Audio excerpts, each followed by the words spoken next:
Doctor ইউনূসকে জবাবদিহি করতে হবে, আসিফ নজরুলকে বলতে হবে, রেজওয়ানা হাসানকে জবাবদিহি করতে হবে, আদিলুর রহমানকে বলতে হবে। বলতে গেলে এটা পরিষ্কার যে প্রধান উপদেষ্টার পরে এই সরকারের কিচেন ক্যাবিনেট বলে, শক্তিশালী ক্যাবিনেট বলে এই তিনজন, তারাই হর্তাকর্তা।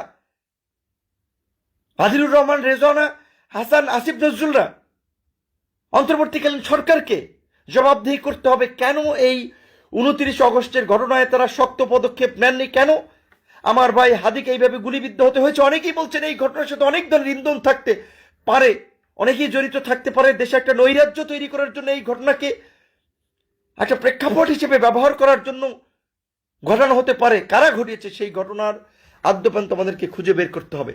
আমাদেরকে হঠকারী ভূমিকায় গেলে চলবে না। কোনো প্রতিষ্ঠানে আগুন দিয়ে, কাউকে আগুন দিয়ে মেরে আমরা তো এই জুলাই গণঅভ্যুত্থানকে সুরক্ষিত করতে পারবো না। আমাদের ভাইয়ের হত্যার বিচার আমরা পাবো না। হত্যার সাথে যারা জড়িত, কোথা থেকে ছক আঁকা হয়েছে, কারা কারা জড়িত, সেই ঘটনা উন্মোচন করতে হবে।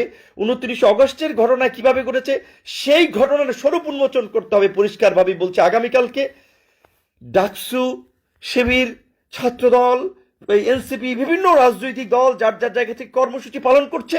আমরা গণ অধিকার পরিষদে বাদ জুম্মা পল্টনের এই ঐতিহাসিক পল্টন মোড় থেকে আমরা এই বর্তমান আইন শৃঙ্খলা পরিস্থিতি নিয়ন্ত্রণে ব্যর্থ স্বরাষ্ট্র উপদেষ্টার পদত্যাগ, আইজিপির পদত্যাগ এবং প্রধান উপদেষ্টার বিশেষ সহকারী তার পদত্যাগ, কারণ তাদের এই সিন্ডিকেট আইন শৃঙ্খলা পরিস্থিতি নিয়ন্ত্রণে ব্যর্থ হয়েছে, তাদের পদত্যাগ এবং